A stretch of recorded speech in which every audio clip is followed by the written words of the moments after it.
Hello students. तो आज से हम स्टार्ट करने जा रहे हैं इम्यूनोलॉजी, ठीक है ना। सो इम्यूनोलॉजी में इस सब्जेक्ट में हम क्या देखेंगे। सबसे पहले तो हम कुछ इम्पॉर्टेंट टॉपिक्स जो हम इस सब्जेक्ट में देखेंगे, दैट इज़ इम्यूनिटी क्या होता है, व्हाट्स इम्यूनिटी। फिर उसके बाद जो इम्यून सिस्टम जिसके बारे में आपने सुना होगा, व्हाट इज़ इम्यून सिस्टम। फिर उसके बाद जो कंपोनेंट्स ऑफ इम्यून सिस्टम, ठीक है ना, जो कंपोनेंट्स इन्वॉल्व है किसमें, इम्यून सिस्टम में। और जो रोल ऑफ इम्यून सिस्टम क्या रहता है, ठीक। जब कोई फॉरेन पार्टिकल आपके बॉडी में एंटर करता है, फिर उसके बाद वो कोई इन्फेक्शन या डिजीज़ कराता है, तो उसको आपकी बॉडी या इम्यून सिस्टम कैसे रिस्पॉन्ड करती है, उसका क्या रोल रहता है, तो उस बारे में देखेंगे। फिर उसके बाद इसमें जो इम्यून सिस्टम में जो cells and organs which play an important role in the immune system, ठीक है ना, तो उन सेल्स और ऑर्गन्स के बारे में हम देखेंगे। और एंटीजन्स क्या हुआ, these are the foreign particles, ठीक है ना, फॉरेन पार्टिकल्स जो क्या प्रोड्यूस करता है, that produce an immune response. आपकी बॉडी में एक इम्यून रिस्पॉन्स अगर प्रोड्यूस करता है, तो उस फॉरेन पार्टिकल को हम क्या बोलते हैं, एंटीजन बोलते हैं, ठीक। सो उस एंटीजन के बारे में हम देखेंगे। फिर उसके बाद देखेंगे एंटीबॉडीज़, ठीक है ना। जब कोई एंटीजन या कोई फॉरेन पार्टिकल जो इम्यून रिस्पॉन्स आपकी बॉडी में एंटर करने के बाद जो इम्यून रिस्पॉन्स प्रोड्यूस कर सकता है, तो फिर जब कोई एंटीजन आपकी बॉडी में एंटर करता है, तो आपकी body in response to that antigen क्या प्रोड्यूस करेगी, एक एंटीबॉडीज़ प्रोड्यूस करेगी, ठीक है ना। तो ये एंटीबॉडीज़ क्या होता है, ठीक है ना, ये कैसे फॉर्म होता है, तो इस बारे में पढ़ेंगे।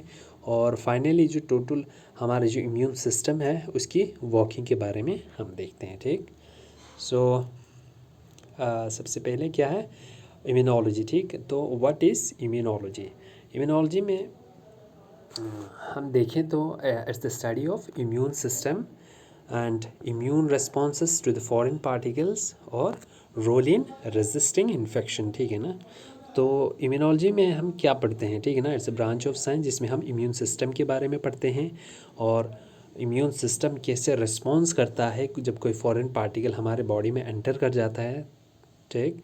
और फाइनली जब कोई फॉरेन पार्टिकल हमारे बॉडी में एंटर किया, तो हमारी इम्यून सिस्टम का, ठीक है ना, क्या रोल रहता है इन रेजिस्टिंग द इन्फेक्शन। जो इन्फेक्शन कराया मेरे बॉडी में, जो इन्फेक्शन कराता है, उससे कैसे रेजिस्ट करे, तो उसका क्या रोल रहता है, वो हम पढ़ेंगे किस में, इम्यूनोलॉजी में हम पढ़ते हैं, ठीक है ना। और Emil von Behring, it's the father of immunology, ठीक है ना। Who is the father of immunology, that is Emil von Behring.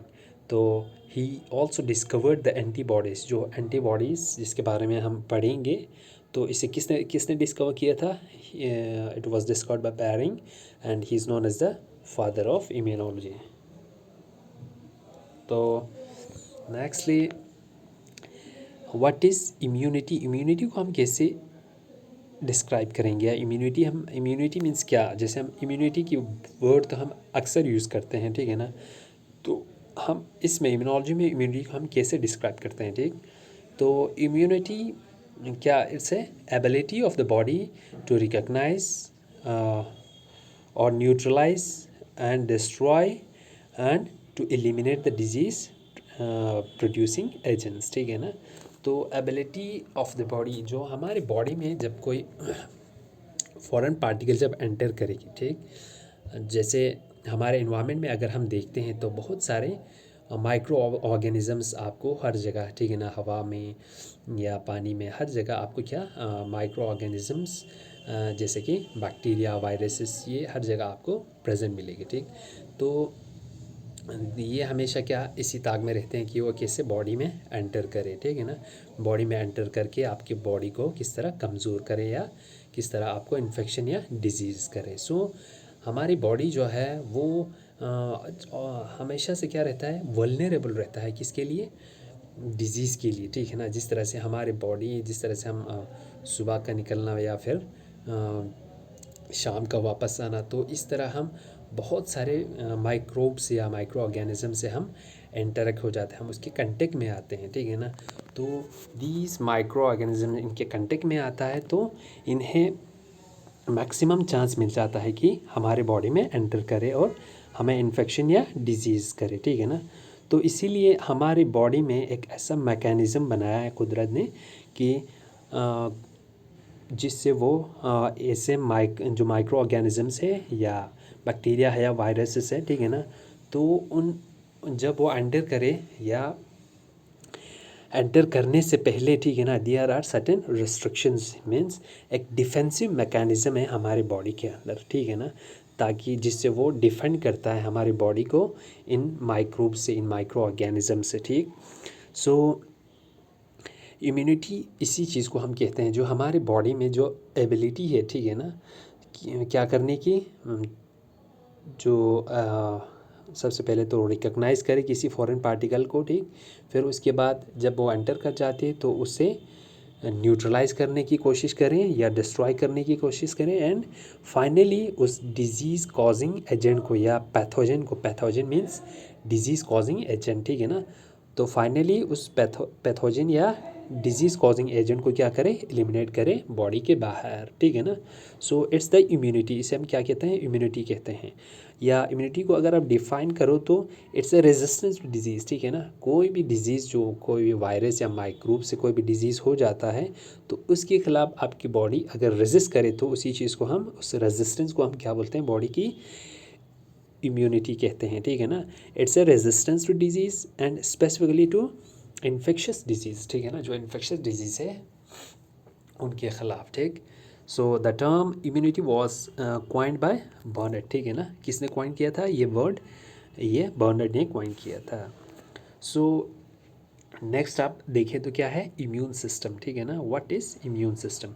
Immune system it's simply the network of cell, tissues and molecules, ठीक है ना। इसमें क्या इन्वॉल्व होते हैं, कुछ सेल्स होते हैं, टिश्यूज़ एंड मॉलिक्यूल्स, या हम simply we can say that कि it's a collection of cells, tissues and molecules that mediate resistance to infection, ठीक है ना, जो क्या करता है, कोई भी इन्फेक्शन हो बॉडी में, ठीक, कोई भी इन्फेक्शन या कोई भी डिजीज़ हो तो उसे क्या करता है, रेजिस्ट करने की कोशिश करता है, ठीक।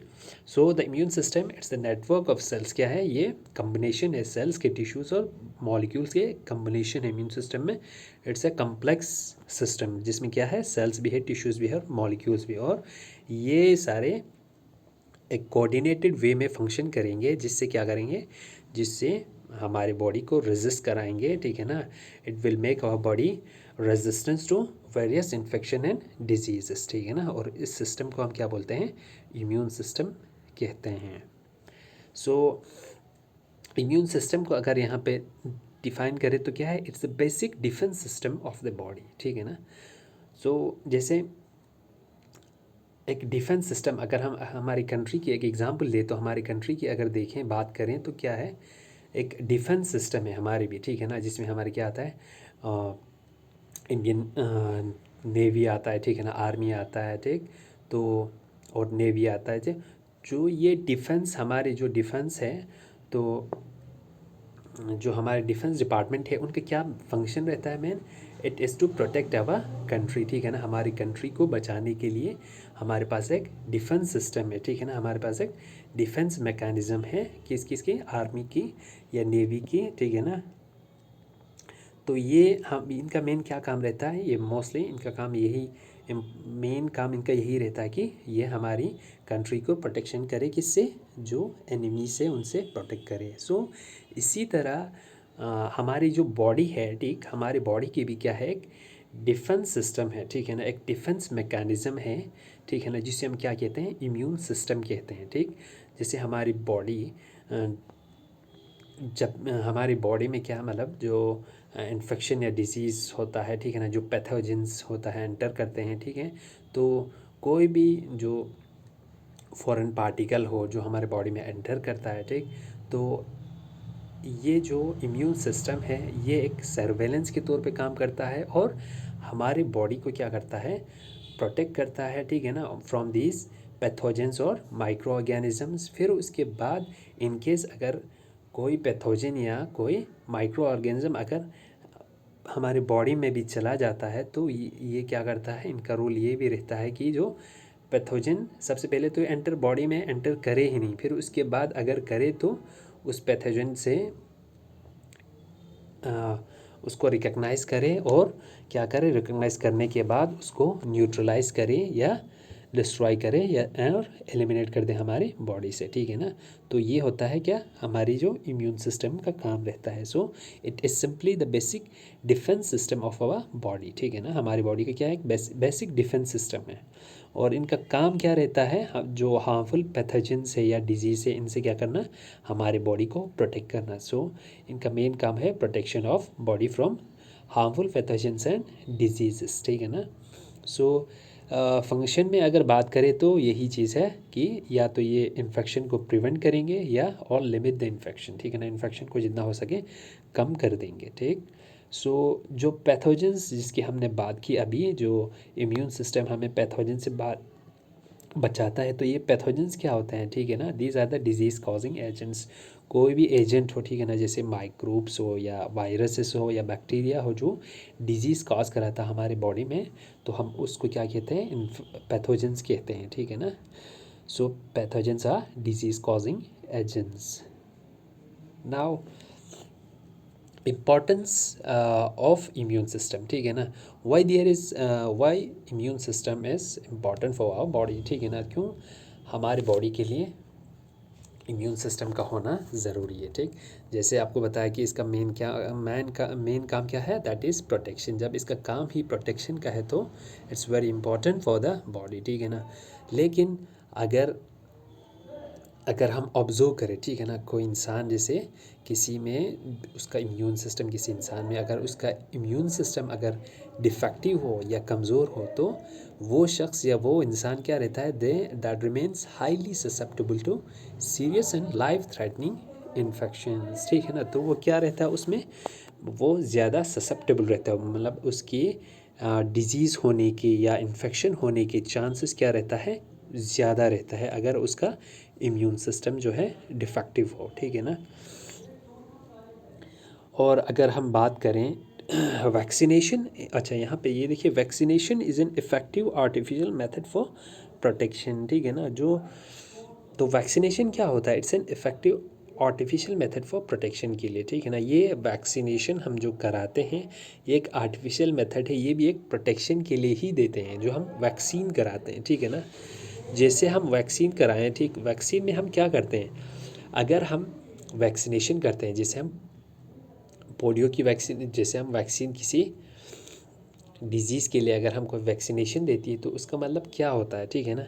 तो हम उस वैक्सीनेशन में क्या होता है, उस वैक्सीनेशन में वही जो डिज़ीज़ कॉजिंग एजेंट है उसी का एक स्ट्रेन होता है, उसे वही वही वायरस होगा या वही बैक्टीरिया होगा जो बिल्कुल क्या होगा, उसको हमने क्या किया होगा, लेबॉर्ट्री में बिल्कुल उसको कमज़ोर करा के, ठीक है ना, नॉन इफ़ेक्टिव बना के, तो हम उसको कहाँ, थ्रू वैक्सीनेशन उसको हम बॉडी में एंटर कराते हैं, ठीक है ना।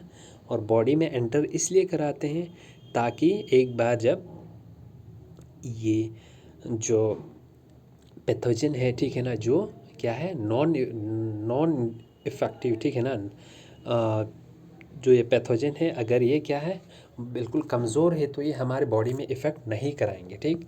तो जब हमने वैक्सीन किया किसी के बॉडी में, तो उस टाइम पे क्या हो जाता है, तो उसका इम्यून सिस्टम जो है वो उस डिजीज़ कॉजिंग एजेंट या उस इन्फेक्शन से क्या होता है, आशना हो जाता है, ठीक है ना। वो उसके बारे में इंफॉर्मेशन लेता है और उस डिज़ीज़ के लिए एक क्या बनता है, एक जो बॉडी में जो एंटीबॉडीज़ हैं वो तैयार करके रखते हैं ऑलरेडी, ठीक है ना। तो एक मेमोरी सेल बना के रखते हैं ताकि जब सेकंड टाइम अगर कल को अगर वही इन्फेक्शन अगर वो उसको इन्फेक्ट करे तो उस टाइम पे जो नेक्स्ट जो रिस्पॉन्स होगा, जो नेक्स्ट जो इम्यून सिस्टम का रिस्पॉन्स होगा, तो उस time effective response body produce करेगी और इन्फेक्शन से हमें बचाएगी। So this vaccination is an artificial method for protection, ठीक है ना। ये प्रोटेक्शन के लिए ही एक आर्टिफिशियल मेथड है, ठीक है ना।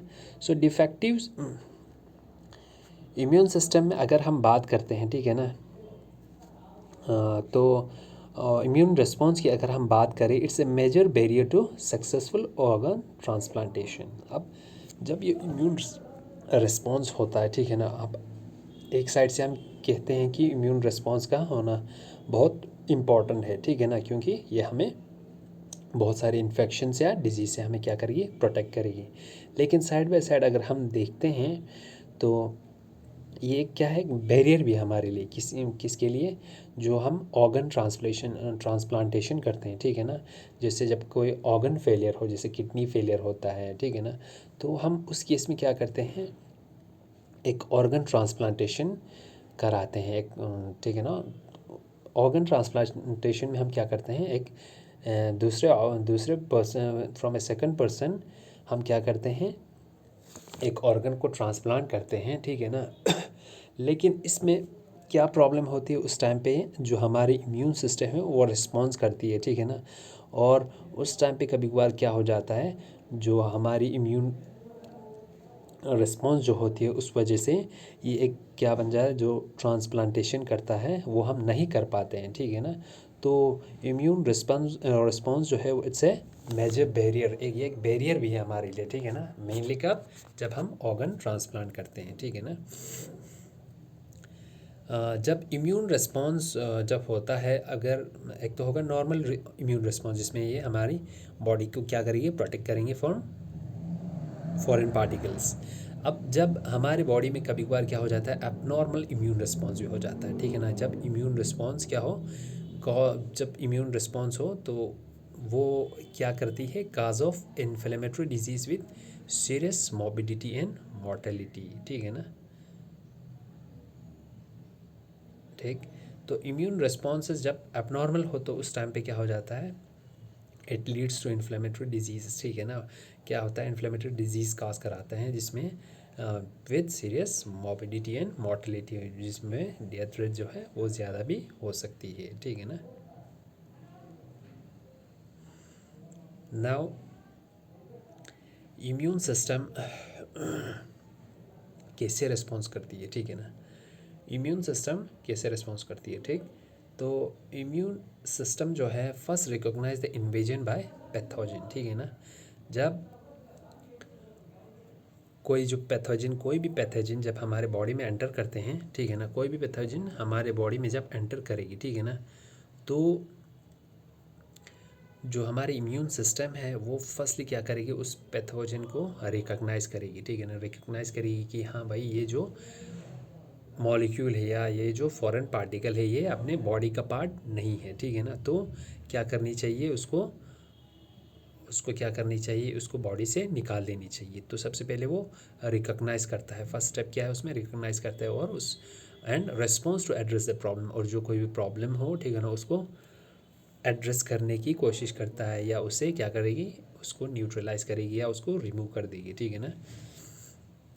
इम्यून रिस्पॉन्स अगर क्या होता है, नॉट एक्टिवेटेड, अगर हमारे बॉडी में जब कोई डिजीज़ हुआ या जब कोई इन्फेक्शन हुआ तो उस टाइम अगर हमारी जो इम्यून रिस्पॉन्स है, ठीक है ना, वो एक्टिवेट नहीं हो जाता है तो क्या होता है, ठीक। अगर इम्यून रिस्पॉन्स नहीं होता है हमारी बॉडी में, या जो इम्यून रिस्पॉन्स है वो एक्टिवेट नहीं हो जाता है, तो उस टाइम पे जो प्रॉब्लम्स कौन से प्रॉब्लम राइज होते हैं, ठीक है ना, उस अगर एक्टिवेट नहीं हुआ तो प्रॉब्लम राइज हो सकती है, जैसे कि इन्फेक्शंस हो सकता है, डिजीज़ हो सकता है, ठीक है ना। तो इम्यून रिस्पॉन्स का एक्टिवेट होना या इम्यून सिस्टम का रिस्पॉन्स करना हमारी बॉडी के लिए इम्पॉर्टेंट है for protection from infections and disease, ठीक है ना। Now activated without real threat और टर्न ऑफ, ठीक, विदाउट रियल थ्रेट। लेकिन जब क्या हो जाता है, जो इम्यून रिस्पॉन्स हो वो एक्टिवेट हो जाता है, ठीक है ना, जब हमारी बॉडी रिस्पॉन्स कर जाता है लेकिन हमारे बॉडी में कोई थ्रेट नहीं है, ठीक है ना, कोई फॉरेन पार्टिकल एंटर नहीं किया हो, ठीक, या हमारी बॉडी में क्या हो, जब कोई फॉरेन पार्टिकल एंटर कर जाता है फिर इम्यून रिस्पॉन्स हो जाता है, ठीक है ना। और जो फॉरेन पार्टिकल है उसको एलिमिनेट भी कर दिया हमने बॉडी से, लेकिन उसके बाद भी इम्यून रिस्पॉन्स अगर कंटिन्यू रहा, ठीक है ना, तो उस टाइम पे भी हमारे बॉडी में प्रॉब्लम्स हो सकते हैं, उस वक्त क्या होता है, दैट इज़ एलर्जिक रिएक्शंस या ऑटो इम्यून डिजीज़ेस, ठीक है ना। जो एलर्जिक रिएक्शंस हो सकते हैं, या अगर जो हमारी इम्यून रिस्पॉन्स हो वो कंटिन्यू रहे, या ऑटो इम्यून डिजीज़ेस भी हो सकते हैं, ठीक है ना। सो तो क्या हो जाता है, तो एक चीज़ यहाँ पे आपको बोल दूँ जो अभी रिसेंटली रिलेटेड है इस डिजीज़ से, जो डिफेक्टिव इम्यून सिस्टम की जो हमने बात की, जो हाईली क्या है डिफेक्टिव, अगर इम्यून सिस्टम किसी बॉडी में अगर डिफेक्टिव इम्यून सिस्टम हो तो वो, तो उसमें ससेप्टेबिलिटी डिजीज़ की, ठीक है ना, वो ज़्यादा रहता है इन्फेक्शन की, मतलब चांस जो है इन्फेक्शन या डिजीज़ होने का चांसेस ज़्यादा रहता है, ठीक। तो इसीलिए हम क्या इसके जो डिज़ीज़ है उसको ख़त्म करने के लिए हम क्या वैक्सीन यूज़ करते हैं, ठीक है ना। प्रोटेक्शन के लिए हम क्या करते हैं, वैक्सीन यूज़ करते हैं। तो जैसे कि अभी हमारी जो रिसेंटली जो कोरोना वायरस की अगर हम बात करें, तो ये क्या है, जो कोरोना वायरस है, इट्स अ वायरस, ठीक है ना, जो आपकी रेस्पिरेटरी ट्रैक पे अटैक करता है, ठीक है। और सीरियस केस में कभी कभी कुछ कुछ केस में, rare most of the cases में क्या हो जाता है, वो इंसान मर भी जाते हैं, ठीक है ना। तो कोरोना वायरस में अगर कोरोना वायरस को अगर हम हमारी जो इम्यून सिस्टम है उससे रिलेट करें, तो जो इम्यून, तो अभी हमारे पास क्या है, वैक्सीन, कोरोना वायरस की कोई मेडिकेशन या कोई वैक्सीन अभी अवेलेबल नहीं है। तो हमारे पास क्या है, कुछ प्रिवेंटिव मेजर्स ही है, ठीक है ना। तो उसमें जैसे आपने भी सुना होगा कि इम्यून सिस्टम को आपने जब कोरोना वायरस आया तो उस टाइम पे आपने बहुत बार सुना होगा कि क्या करना चाहिए, उस टाइम पे अपनी इम्यून सिस्टम को स्ट्रॉन्ग कराना चाहिए, ठीक है ना। या तो कुछ ऐसे ऐसे फूड्स ऐसे खाओ, ठीक है ना, ताकि आपकी जो इम्यून सिस्टम हो वो क्या हो, अच्छी हो, ठीक है ना। और इम्यून सिस्टम को अच्छा बनाने से क्या हो जाता है, तो आपको इस वायरस से प्रोटेक्शन होगी, ठीक है ना। तो ये इम्यून सिस्टम, यही इम्यून सिस्टम है, ठीक है ना, जो आपको क्या कराएगी, प्रोटेक्शन कराएगी फ्रॉम डिजीज़ ऑफ वायरस से। अब उसमें एक एग्जांपल कहते हैं कुछ जो हमारे SOPs बनाए, ठीक है ना। जैसे उसमें क्या था कि बच्चों को या बूढ़ों को, ठीक है ना, जो ओल्ड या एज्ड पर्सनस है, ठीक है ना, उनको क्या करें, उनको जितना हो सके घरों में रखे, ठीक है ना, बाहर कम जाने दे या कम निकलने दे। वो क्यों, ऐसा क्यों कहा गया है, ठीक। तो उसमें भी इम्यून सिस्टम का ही एक रीज़न है कि जो एज्ड पर्सन या ओल्ड पर्सन में जो उनकी इम्यून सिस्टम है वो क्या होगा, वो कमज़ोर होगा, ठीक है ना, जिससे as comparison to the younger ones, ठीक है ना। जैसे जो जवान होंगे उनमें क्या होगा, इम्यून सिस्टम जो होगा वो दैट विल बी स्ट्रॉन्ग, ठीक है ना, वो स्ट्रॉन्ग होगा, और एजड पर्सन में कमज़ोर होगा। तो दीज एजड पर्सनस या ओल्ड पर्सनस क्या हो जाता है, ओल्ड फेलोज, वो ससेप्टेबल, उनको वायरस या कोरोना वायरस होने के चांसेस ज़्यादा रहते हैं, ठीक है ना। इसीलिए ऐसे SOPs या ऐसे मेजर्स लिए हैं ताकि उनको बचाया जा सके। इसीलिए तो उनको ये कहा जाता है कि उनको जितना हो सके घरों में रखें और बाहर कम जाने दें, है ना। तो this was also related to the immune system, ठीक। सो अब अगर हम हिस्ट्री को देखें, तो हिस्ट्री में अगर हम देखें कि बहुत सारे डिजीज़ आए, ठीक है ना, बहुत सारे डिजीज़, जैसे डिप्थीरिया आया, मीज़ल्स आया, ठीक है ना, मम्स आया, पोलियो आया, ठीक, जिसके बारे में आपने सुना होगा, रूबेला, टेटनस, जो अभी रिसेंट अभी भी है, दैट इज़ हेपेटाइटिस बी, ठीक है ना, जिसका इंजेक्शंस हमारे डिस्ट्रिक्ट में भी हुआ करते हैं, है ना। So these are the disease, table में क्या दिया है, ठीक है ना, these are the number of infectious disease, ठीक है ना। ये वो डिजीज़ हैं, ठीक है ना, जहाँ पे क्या किया है, striking disease instead of selected infection disease for which effective vaccines. अब यहाँ पे इन डिजीज़ के लिए क्या बनाया, वैक्सीन बनाए थे, जिससे क्या हुआ था, जिससे जो जो डिजीज़, अगर आप देखें इसको कि ईयर वाइज अगर देखें तो, और उस पर कितना कंट्रोल हुआ है, ठीक है ना, by the use of vaccines, ठीक है ना। तो ये वही डिजीज़ है। अगर आप यहाँ देखें कुछ डिजीज़, डिप्थीरिया को अगर देखें, इसके लगभग कितने हैं, 2,07,000 केसेस थे कब, 1921 में। और अभी 2004 सेंसस में अगर देखा तो देयर वर द केसेस जो है वो बिल्कुल ज़ीरो हो गया। It means by the formation of vaccination ये जो डिज़ीज़ है वो टोटली क्या हुआ है, एलिमिनेट हो गया, ठीक है ना। ये डिजीज़ की अगर प्रिवेलेंस देखें तो वो बिल्कुल नहीं है, और 99.99% क्या हुआ है, कंट्रोल हुआ, ठीक है ना। और इसी तरह जो पोलियो वायरस जो हमारे बच्चों में बचपन में आपको दिया जाता है, ठीक है, तो उसमें क्या है, उसमें अगर वो देखें दैट वाज इन 1952 21,269 केसेस देखे गए थे। फिर उसके बाद नंबर ऑफ केस इन 2004 में ये कितना 0 केसेस आया है, तो मतलब 100% क्या हुआ है, कंट्रोल हुआ है, ठीक है। सो जो वैक्सीन्स तो ये डिजीज़ जो हेपेटाइटिस अगर आप देखो यहाँ पे 1985 में 27,000 केसेस हैं। फिर उसके बाद 2004 में 6,500 लगभग 6,500 केसेस है। इट मीन्स ये जो डिज़ीज़ है, ये जो हेपेटाइटिस बी है, ये अभी भी इट स्टिल ऑकर्स। सो तो यहाँ पे आपको ये टेबल ये बता रहा है जो इफ़ेक्टिवनेस ऑफ वैक्सीनेशन, ठीक है ना। जो हमारे ये डिजीज़ हैं इसके ख़िलाफ़ जो वैक्सीन्स बनाए हैं उसके कितना इफ़ेक्टिव रोल रहा है और कितना कंट्रोल हो सकता है by the formation of vaccines. और ये वैक्सीन्स क्या करेंगे, जो वैक्सीन जो है क्या कराता है, ये वैक्सीन जो है वो आपकी रिस्पॉन्स को, जो आपकी इम्यून रिस्पॉन्स है उसको एक्टिवेट करा के रखता है, और जब कोई डिज़ीज़ हो तो उस डिज़ीज़ पे कंट्रोल कर सके बाय दिस वैक्सीन्स, ठीक है ना। तो वैक्सीनेशन को मैं आपको नेक्स्ट लेक्चर में दैट इज़ मैं आपको बता देता हूँ कि इसमें क्या रहता है, वैक्सीन का क्या मेन रोल रहा है, ठीक है ना। तो फ़िलहाल दिस इज़ ए टेबल जिसमें आपको कुछ डिज़ीज़ के बारे में इंफॉर्मेशन दिया। सो अगर क्या देखें हम basic structure of immune system में, ठीक है ना। अब जो इम्यून सिस्टम है उसकी अगर हम बेसिक स्ट्रक्चर की बात करते हैं तो इसमें क्या होता है, 3 लेयर है डिफेंस के, ठीक है ना। जो डिफेंस मैकेनिज़्म है हमारी जो इम्यून सिस्टम की, उसकी क्या है, mainly it consist of 3 layers of defence, ठीक है ना। जो क्या करती है, हमें प्रोटेक्शन देती है फ्रॉम माइक्रो ऑर्गेनिज्म से और इवन नॉन लिविंग थिंग्स जैसे टॉक्सिन्स हो या मेटल्स हो वगैरह, तो उनसे हमें क्या कर देती है, प्रोटेक्शन देती है, ठीक है ना। और इसमें each layer consist of different mechanisms, जो 3 लेयर हैं, ठीक, जो इम्यून सिस्टम की एक डिफेंस मैकेनिज़्म जो हमारे बॉडी है उसके 3 लेयर है, ठीक है ना। और हर लेयर में क्या है, एक डिफरेंट मैकेनिज़्म मौजूद है, ठीक।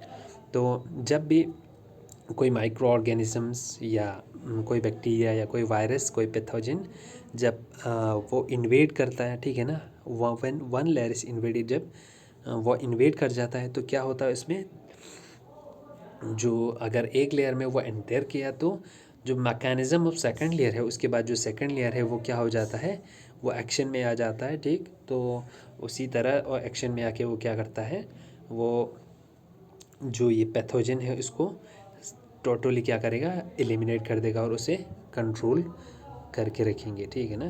तो 3 लेयर ऑफ डिफेंस सिस्टम की अगर बात करें तो यहाँ आपको सिंपली दिया है क्या है, एक है इम्यूनिटी की अगर हम बात करें, 3 लेयर्स ऑफ डिफेंस मैकेनिज्म है, दैट इज़ पहला उसमें क्या है, एक बैरियर इम्यूनिटी है, ठीक। Second is innate immunity and third is the acquired immunity. तो बैरियर इम्यूनिटी में आपका क्या आता है, ठीक है ना। बैरियर इम्यूनिटी में आपका जो स्किन है, ठीक है ना, जो म्यूकस मेम्ब्रेन है, ठीक है ना, जो क्या बनता है, फिज़िकल बैरियर्स बनते हैं, तो वो चीज़ आ जाता है कि इसमें बैरियर इम्यूनिटी में। और सेकेंडली अगर इन्नेट इम्यूनिटी की बात करें, इन्नेट इम्यूनिटी में वेरियस सेल्स आता है जिसमें WBCs आता है या इंटरफेरॉन्स आता है, नेचुरल किलर सेल्स आता है, इसमें कुछ इंपॉर्टेंट सेल्स आते हैं इन्नेट सेकंड लेयर में, ठीक है ना। और एक्वायर्ड इम्यूनिटी में मेनली आपके B सेल्स और T सेल्स आते हैं, ठीक है ना। तो डिफेंस मैकेनिज्म मेनली 3 है, that is barrier, इनेट and acquired. ये आपको थोड़ा सा एक्सप्लेन किया है मैंने नेक्स्ट स्लाइड में, ये सिर्फ समझने के लिए। जो हमारी बैरियर इम्यूनिटी मेनली क्या है, हमारी जो स्किन है ना, that is the main barrier immunity, ठीक है ना। क्योंकि जो हमारी स्किन है वो क्या है, it is in direct contact with the environment. तो जब भी किसी पैथोजन या किसी फॉरेन पार्टिकल का जब इन्वेजन होगा, फर्स्ट कंटेक्ट किसके साथ होगा, हमारे बॉडी के स्किन के साथ होगा, तो it forms a barrier immunity for our body, ठीक है ना। तो बैरियर इम्यूनिटी में दैट इज़ देखें तो क्या है, स्किन एंड म्यूकस मेम्ब्रेन आता है, ठीक है ना, स्किन और म्यूकस मेम्ब्रेन, ठीक है ना। तो स्किन में अगर बात करें तो स्किन कैसे फॉर्म होती है, ठीक है ना, ये एक बैरियर इम्यूनिटी के लिए बैरियर इम्यूनिटी की तरह कैसे, मतलब किस तरह ये एक बैरियर इम्यूनिटी फॉर्म करता है, ठीक है ना।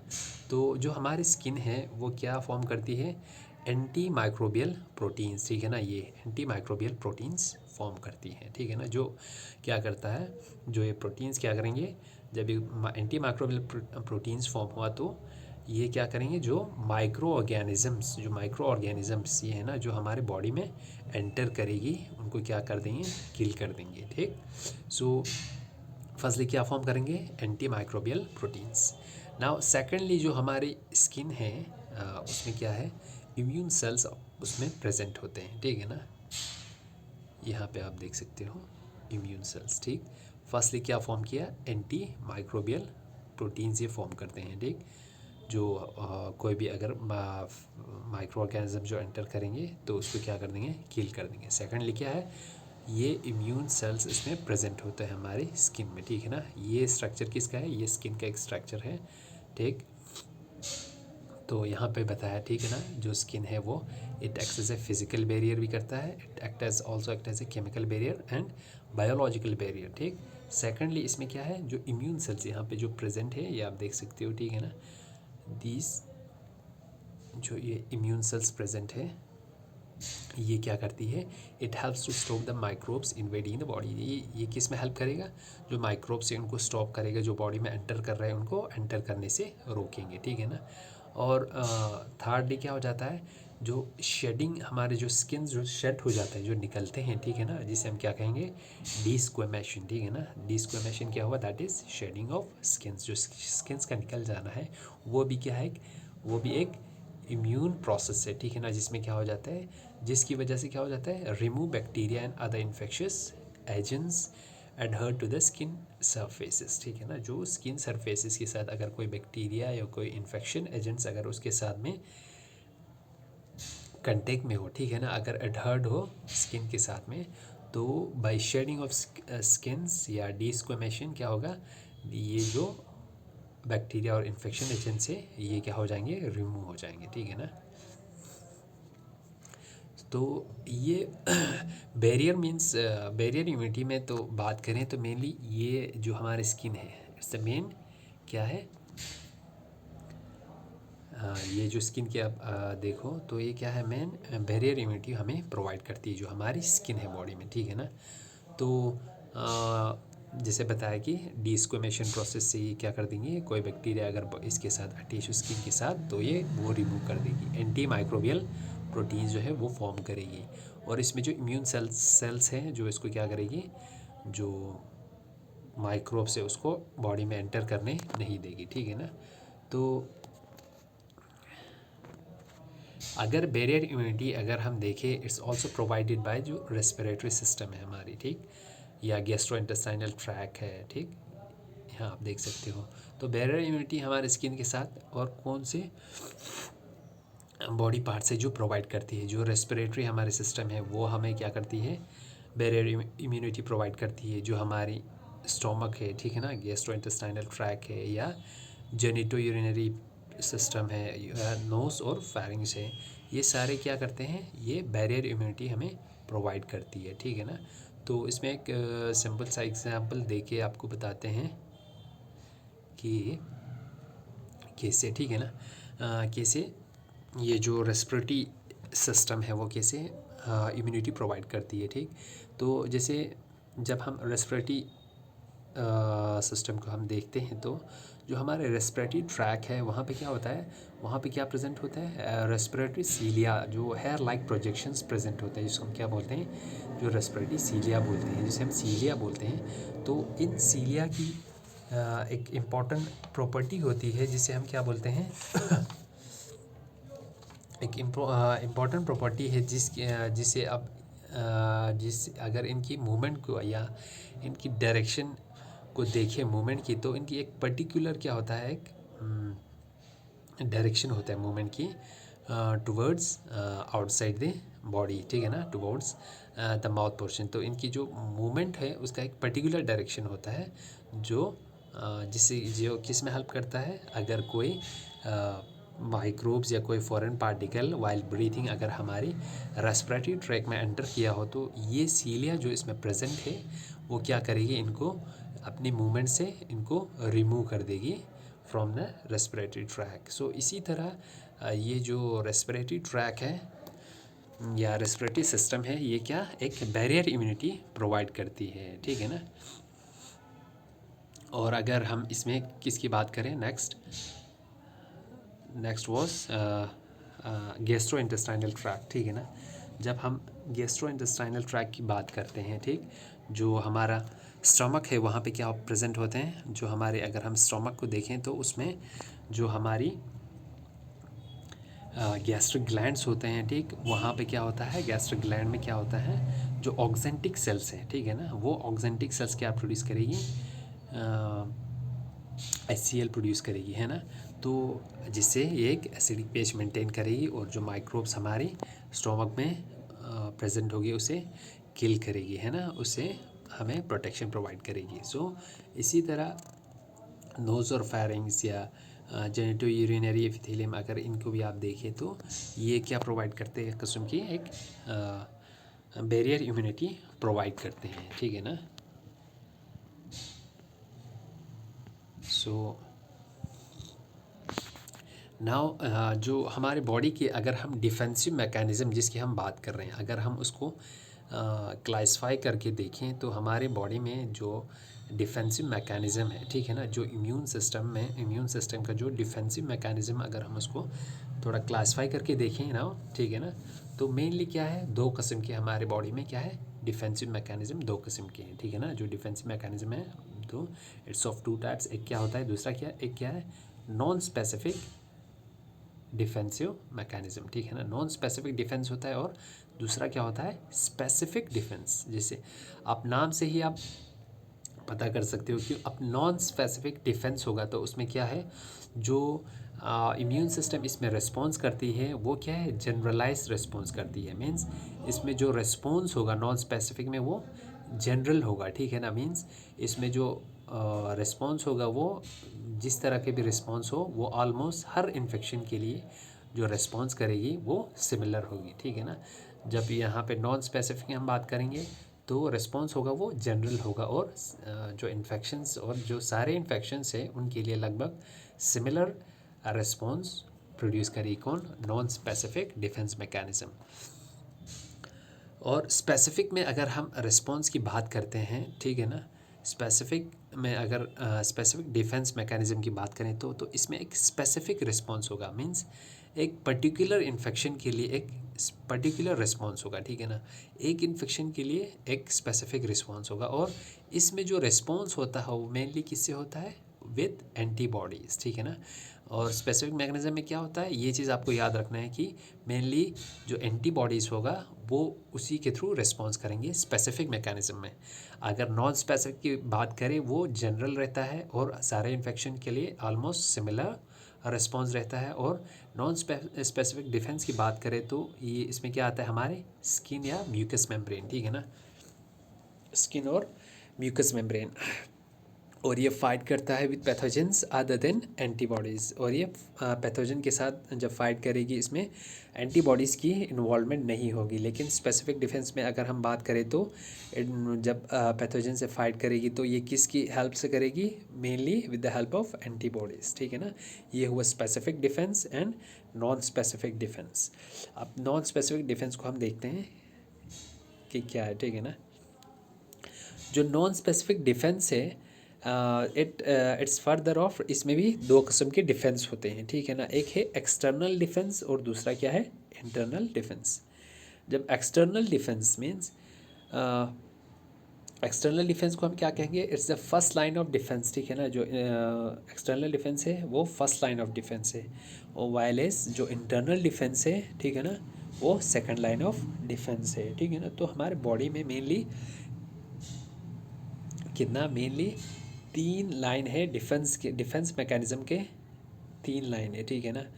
एक है नॉन स्पेसिफिक जिसमें एक एक्सटर्नल है, that is the first line of defence, और जो इंटरनल डिफेंस है that forms the second line of defence, और जो स्पेसिफिक है, ठीक है ना, और जो स्पेसिफिक डिफेंस जो अभी पहले बताया वो क्या करती है, that forms the third line of defence. तो हमारी बॉडी में अगर हम डिफेंस मैकेनिज्म की बात करते हैं तो देयर आर 3 लाइन और 3 वेज, ठीक है ना, 3 लाइन ऑफ डिफेंस सिस्टम, ठीक।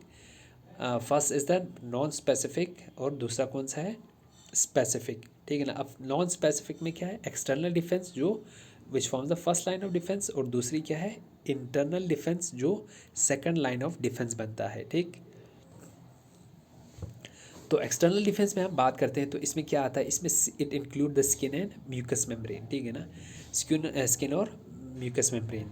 और ये जो एक्सटर्नल डिफेंस मैकेनिज्म है it forms the physical barrier. अब जो ये स्किन और म्यूकस मेम्ब्रेन है ये क्या फॉर्म करती है, एक तो ये फिज़िकल बैरियर भी फॉर्म करती है, ठीक है ना, और केमिकल बैरियर भी फॉर्म करती है, ठीक। और जो इंटरनल डिफेंस की बात करें, ठीक है ना, जो सेकंड लाइन ऑफ डिफेंस है वो कब एक्टिवेट होगी, जब when the pathogens enter into the blood, ठीक। जब पैथोजेंस हमारे, सबसे पहले तो पैथोजेन कहाँ पे आएगी, सबसे पहले कोई भी पैथोजेन जो एंटर करेगी बॉडी में तो सबसे पहले आएगी वो हमारी स्किन के कंटेक्ट में। मींस जब स्किन के कंटेक्ट में आए तो जो स्किन और म्यूकस मेम्ब्रेन है जो हमारी बॉडी में जो डायरेक्ट कंटेक्ट है किसके साथ में, एनवायरनमेंट के साथ में, तो सबसे पहले जो पैथोजन है वो एक्सटर्नल डिफेंस के कंटेक्ट में आएगा, ठीक है ना, वो स्किन और म्यूकस मेम्ब्रेन के कंटेक्ट में आएंगे, ठीक है ना। फिर उसके बाद जब स्किन के थ्रू अगर सबसे पहले तो हमारे स्किन और म्यूकस मेम्ब्रेन उनको प्रिवेंट करेगी एंटर करने से, लेकिन अब नेक्स्ट केस में क्या होगा, जब वो स्किन से एंटर कर जाती है ब्लड में या स्किन से एंटर कर जाती है ब्लड में, तो उस टाइम पे क्या होगा, जो हमारी इंटरनल डिफेंस है that is the second line of defence वो एक्टिवेट हो जाएगी, ठीक है ना। और एक्सटर्नल डिफेंस में हमने देखा स्किन और जो म्यूकस मेम्ब्रेन है that forms the external defence, लेकिन इंटरनल डिफेंस में क्या होता है, दीज इंक्लूड, इसमें हमारी WBC है, ठीक, मैक्रोफेज है, ठीक है ना, NK सेल्स है, means natural killer cell, interferons, cytokines, तो ये सारे क्या है, दीज आर द सेल्स, ठीक है ना, ये सेल्स है जो हमारे ब्लड में प्रेजेंट होता है, जो क्या फॉर्म करती है, हमारी इंटरनल डिफेंस फॉर्म करती है। जब कोई भी पैथोजन हमारी ब्लड में एंटर करेगी तो उस टाइम पे हमारी इंटरनल डिफेंस एक्टिवेट होगी, लेकिन ब्लड के बाहर जब कोई स्किन के जो बाहर से कोई अगर पैथोजन आ जाता है, ठीक है ना, जो बाहर हो, तो उस टाइम हमारी सबसे पहले हमारी एक्सटर्नल डिफेंस के कंटेक्ट में आएगी, सबसे पहले हमारी स्किन और म्यूकस मेम्ब्रेन की कंटेक्ट में आएगी, ठीक है ना। तो ये स्किन और एक्सटर्नल डिफेंस को हम थोड़ा सा देखते हैं, उसमें physical, it forms the physical barrier and also the chemical barrier, ठीक है ना। नाउ जो स्पेसिफिक डिफेंस है, ठीक है ना, अब स्पेसिफिक डिफेंस की बात करें तो ये it forms the third line of defence, ठीक है ना, ये थर्ड लाइन बन जाता है, डिफेंसिव मैकेनिज्म ऑफ बॉडी के हम बात करते हैं तो ये थर्ड लाइन ऑफ डिफेंस बन जाता है, ठीक है ना। जब ब्लड से ये एंटर किया तो इसमें क्या है, इसमें क्या स्पेसिफिक है, इसमें क्या है, इसमें जो एंटीबॉडीज़ है वो फॉर्म होती है, ठीक है ना, एंटीबॉडीज़ फॉर्म होती है स्पेसिफिक डिफेंस में, और जो पैथोजन से जब फाइट करना होगा तो ये एंटीबॉडीज़ के थ्रू करेगी, ठीक है ना। Specific antibodies are formed specific for specific antigens, ठीक है ना, और जो एंटीबॉडीज़ बनेगी वो स्पेसिफिक बनेगी एक स्पेसिफिक एंटीजन के लिए, ठीक है ना। तो ये एंटीबॉडीज़ की एक इम्पॉर्टेंट कैरेक्टर है, ठीक। सो दिस एंटीबॉडीज़, ये एंटीबॉडीज़ जो फॉर्म होगी जब कोई पैथोजन हमारी बॉडी में एंटर करेगी, फॉरेन पार्टिकल एंटर करेगी, ठीक है ना, तो अब क्या फॉर्म होगी, एंटीबॉडीज़। इन एंटीबॉडीज़ को हम क्या कहते हैं, इम्यूनोग्लोबिन्स ग्लोबिन्स भी कहते हैं, ठीक है ना। जो एंटीबॉडीज़ की अगर हम एग्रीगेशन को नाम दें तो उसे हम क्या बोलते हैं, इम्यूनोग्लोबिन्स भी कहते हैं इसे, ठीक है ना। नाउ एंटीबॉडीज़ क्या होता है, these are the molecules produced in response to a foreign particles, ठीक है ना। जब हमारे बॉडी में कोई केमिकल मॉलिक्यूल प्रोड्यूस होता है, कब, in response to a foreign particle, जब कोई फॉरेन पार्टिकल हमारी बॉडी में एंटर करेगी तो उस टाइम पे कुछ केमिकल मॉलिक्यूल्स फॉर्म होंगे, उसे हम क्या बोलते हैं, जो एंटीजन या फॉरेन पार्टिकल के रिस्पॉन्स में फॉर्म होता है उसे हम एंटीबॉडीज़ कहेंगे। और एंटीजन क्या होता है, ठीक, एंटीजन हुआ any foreign particle that produce an immune response, कोई भी फॉरेन पार्टिकल, ठीक है ना। लेकिन इम्पॉर्टेंट ये है, जब वो फॉरेन पार्टिकल आपकी बॉडी में एंटर करे, एक इम्यून रिस्पॉन्स प्रोड्यूस करनी चाहिए। अगर वो इम्यून रिस्पॉन्स प्रोड्यूस करते हैं तब उसे हम एंटीजन कह सकते हैं, ठीक है ना। ऐसे तो हम ब्रीदिंग करते हैं कि नहीं, अब ब्रीदिंग के टाइम में हमारे बॉडी के अंदर क्या जाता है, ऑक्सीजन चला जाता है, ठीक है ना। लेकिन जब ऑक्सीजन चला जाता है वो इम्यून रिस्पॉन्स नहीं कराता है, तो हम ऑक्सीजन को एंटीजन नहीं कहते हैं। अब उसके बरअक्स हमारे बॉडी में कोई पैथोजन जब एंटर करता है, कोई वायरस या कोई बैक्टीरिया एंटर करते हैं, तो उस टाइम पे क्या होगा, हमारी बॉडी में एक हमारी बॉडी जो है एक इम्यून रिस्पॉन्स देगी, ठीक है ना। इम्यून रिस्पॉन्स करेगी, किसकी वजह से, उस बैक्टीरिया उस वायरस की वजह से। तो हम उन बैक्टीरिया उन वायरस को उन फॉरेन पार्टिकल को हम क्या कहेंगे, एंटीजेंस कहेंगे, ठीक। सो नेक्स्टली, जब हम नॉन स्पेसिफिक की बात करें, ठीक, अब नॉन स्पेसिफिक में हमारा सबसे पहले क्या था, एक्सटर्नल डिफेंस, ठीक है ना। नॉन स्पेसिफिक डिफेंसिव मैकेनिज्म में हमारे जो एक्सटर्नल डिफेंस है ना, एक्सटर्नल डिफेंस जो है हमारी डिफेंस मैकेनिज्म है, ये फिज़िकल बैरियर भी फॉर्म करता है और केमिकल बैरियर भी ये फॉर्म करते हैं, ठीक है ना। अब हमारे एक्सटर्नल डिफेंस मैकेनिज्म में हम कौन से ऑर्गन्स इन्वॉल्व होते हैं, तो दैट इज़, एक तो सबसे पहले स्किन, उस it include skins and mucus membrane, ठीक है ना। जो हमारी स्किन है, ठीक है ना, ये एक it's the largest defensive organ, ठीक है ना। ये एक is the largest defensive organ है। और जो हमारे स्किन में जो एपिथेलियम लेयर है, जो अपर लेयर है, जो किस फॉर्म में होता है, केराटिनाइज्ड स्ट्रैटिफाइड स्क्वैमस एपिथेलियम, जो लेयर, जो अपर लेयर है, ठीक है ना। इट इज़ द लेयर जो क्या फॉर्म करता है, बैरियर फॉर्म करता है, ठीक है ना, किसी भी पैथोजन के लिए, ठीक। सो तो जब भी कोई पैथोजन बॉडी में एंटर करेगी, तो ये जो स्किन होगा, सबसे पहले स्किन होगा जिसके कंटेक्ट में आएंगे, और ये स्किन क्या करेगा, इसको प्रिवेंट करेगा बॉडी में एंटर करने के लिए, ठीक है ना। फिर उसके बाद है म्यूकस मेम्ब्रेन, ठीक। म्यूकस मेम्ब्रेन, अब म्यूकस मेम्ब्रेन क्या हुआ, ठीक है ना। Mucus membrane it secrete the mucus, क्या करते हैं, म्यूकस सिक्रीट करेंगे, ठीक है ना। म्यूकस मेम्ब्रेन क्या, म्यूकस सिक्रेट करेगी, और ये म्यूकस क्या करेंगे, ये जो फॉरेन पार्टिकल्स बॉडी में एंटर करेंगे उसे ट्रैप करेगी, ठीक है ना।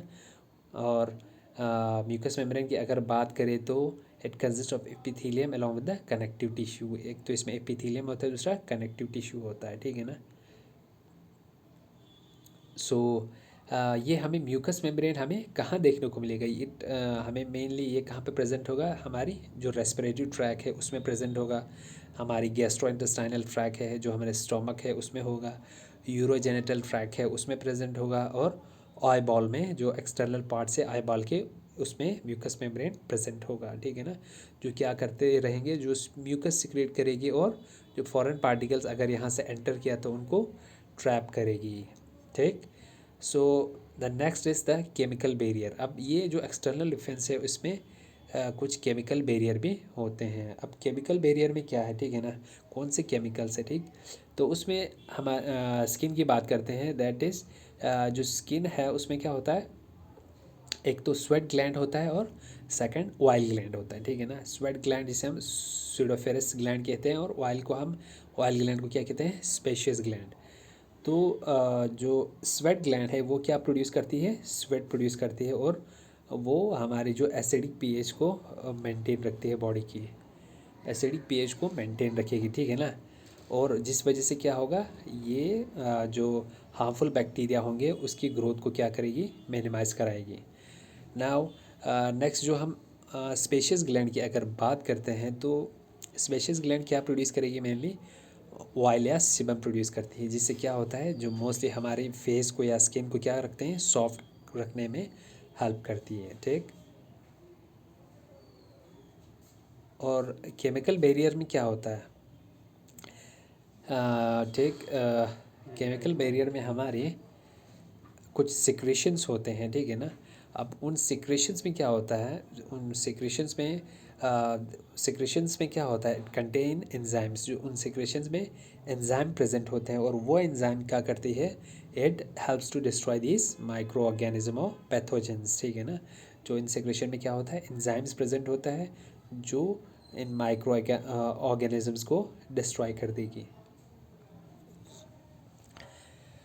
जैसे हम सिक्रेशन की अगर बात करते हैं तो जो हमारी टीयर में जो लैक्रिमल फ्लूइड है, ठीक है ना, सैलिवा या म्यूकस सिक्रेशन है, ठीक, इनमें कौन सा एंजाइम होता है, इनमें एक एंजाइम प्रेजेंट होता है जिसे हम क्या कहते हैं, लाइसोजाइम कहते हैं। और ये लाइसोजाइम क्या करती है, it helps to break down the cell wall of bacteria. Gram positive जो बैक्टीरिया होता है उसकी सेल